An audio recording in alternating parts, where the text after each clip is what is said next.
नमस्कार दोस्तों, एक समय की बात है चैनल में आपका फिर से स्वागत है।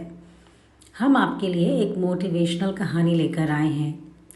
ये शॉर्ट इंस्पिरेशनल स्टोरी आपको इस ज़िंदगी से जुड़े एक अनमोल सबक सिखाएगी। जब तक आप इस कहानी को समझेंगे नहीं, तब तक आप इससे मिलने वाली सीख को अपने जीवन में उतार नहीं पाएंगे। तो ध्यान से सुनिएगा। और हाँ, अगर आपको ये मोटिवेशनल स्टोरी पसंद आई तो इसे लाइक करना और अपने फ्रेंड्स के साथ शेयर करना ना भूलें। ये कहानी राजेश नामक एक युवक की है। राजेश एक आइसक्रीम फैक्ट्री में काम करता था। वो फैक्ट्री के गोडाउन का इंचार्ज एंड आइसक्रीम का हिसाब किताब रखता था। राजेश चाहता तो गोडाउन और सप्लाई होने वाले माल में थोड़ा सा हेर फेर करके अच्छे खासे पैसे बना सकता था, लेकिन वो उसके स्वभाव के विपरीत था। वो अपना काम बेहद ईमानदारी और लगन से करता था। फैक्ट्री का मालिक राजेश के काम से संतुष्ट था। राजेश भी फैक्ट्री से मिलने वाली सैलरी से खुश था, क्योंकि उस पैसे से उसका गुजारा आराम से हो जाता था। बस ऐसे ही दिन गुजर रहे थे। एक दिन राजेश अपने काम पर नहीं आया। उसके न जाने से फैक्ट्री के काम में रुकावट आ गई।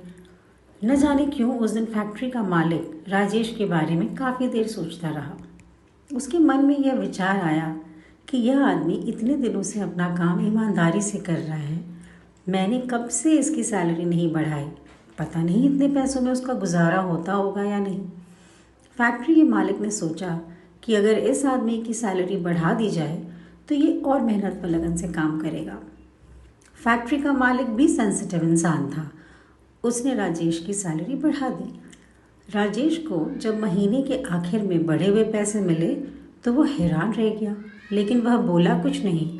उसने चुपचाप पैसे रख लिए।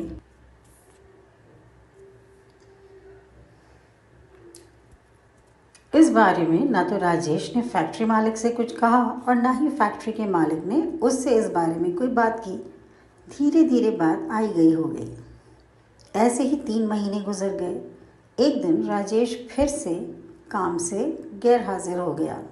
यह देखकर फैक्ट्री मालिक को बहुत गुस्सा आया। वह सोचने लगा, कैसा थैंकलेस आदमी है, मैंने इसकी सैलरी बढ़ाई पर ना तो इसने थैंक यू कहा, ना ही अपने काम की जिम्मेदारी समझी।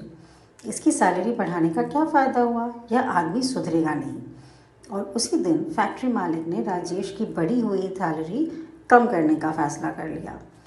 ऐसा फैसला करते हुए फैक्ट्री मालिक को मन भीतर से कचोट रहा था, पर उसके व्यवहार से वह दुखी भी था। इसलिए उसने राजेश की सैलरी घटाकर फिर पहले जैसी कर दी। महीने के आखिर में राजेश को फिर से वही पुरानी सैलरी दी गई। राजेश ने सैलरी गिनी और चुपचाप उसे जेब में रख लिया। फैक्ट्री का मालिक उस समय खजांची के पास ही बैठा था। राजेश ने उससे कोई शिकायत नहीं की। वह चुपचाप अपने घर जाने लगा। यह देखकर फैक्ट्री मालिक हैरान रह गया। उसने राजेश को आवाज़ लगाई और उससे पूछा, बड़े अजीब आदमी हो भाई, जब मैंने आज से 3 महीने पहले तुम्हारी गैर हाजिर होने के बाद तुम्हारी तनख्वाह बढ़ा दी, तब भी तुम कुछ नहीं बोले, और इस महीने जब मैंने तुम्हारी गैर हाजिरी पर तनख्वाह कम कर दी, फिर भी तुम खामोश हो। इसकी क्या वजह है? राजेश फैक्ट्री मालिक के पास आया और बोला, सेठ जी, जब मैं आज से 3 महीने पहले गैर हाजिर हुआ था तो मेरे घर में पुत्र का जन्म हुआ था। उस वक्त जब मेरी सैलरी बढ़ी तो मैंने सोचा कि भगवान ने उस बच्चे का पोषण का हिस्सा भेजा है, इसलिए मैं ज़्यादा खुश नहीं हुआ। इस महीने जब मैं दोबारा एब्सेंट हुआ, उस दिन मेरी माताजी का निधन हो गया था। आपने उसके बाद मेरी सैलरी कम कर दी, तो मैंने यह मान लिया कि मेरी माँ अपने हिस्से का अपने साथ ले गई। ऐसे में मैं भला तनख्वाह कम होने से क्यों परेशान होता। राजेश की बात सुनकर फैक्ट्री का मालिक गदगद हो गया। वह अपनी कुर्सी से खड़ा हुआ और बढ़कर राजेश को गला लगा लिया। अपने व्यवहार पे माफ़ी भी मांगी। इसके साथ ही उसने राजेश का प्रमोशन कर दिया और उसकी सैलरी पहले से डबल कर दी। दोस्तों, best motivational story in Hindi का यह कथा हमें बताता है कि ऐसा सिर्फ राजेश के साथ ही नहीं हुआ है, ऐसा हम सब के साथ होता है। हमारे जीवन में भी अक्सर पॉजिटिव और नेगेटिव दोनों तरह की चीज़ें होती हैं। जो आदमी एक अच्छी घटना से खुश होकर बेकार में उछलता नहीं है, और नेगेटिव घटनाओं पर अनावश्यक रूप से दुखी नहीं होता और अपनी सोच को पॉजिटिव बनाए रखते हुए लगन और ईमानदारी से काम करता है, वही आदमी जीवन में हमेशा सक्सेसफुल रहता है। और जो आदमी जीवन के इस मर्म को समझ लेता है, उसकी खुशियों की दुकान की तलाश खत्म हो जाती है। वह व्यक्ति अपने जीवन में राजेश की तरह हमेशा सेटिस्फाइड और खुश रहता है। तो कैसी लगी आपको ये स्टोरी? प्लीज़ कमेंट करके हमें बताइए।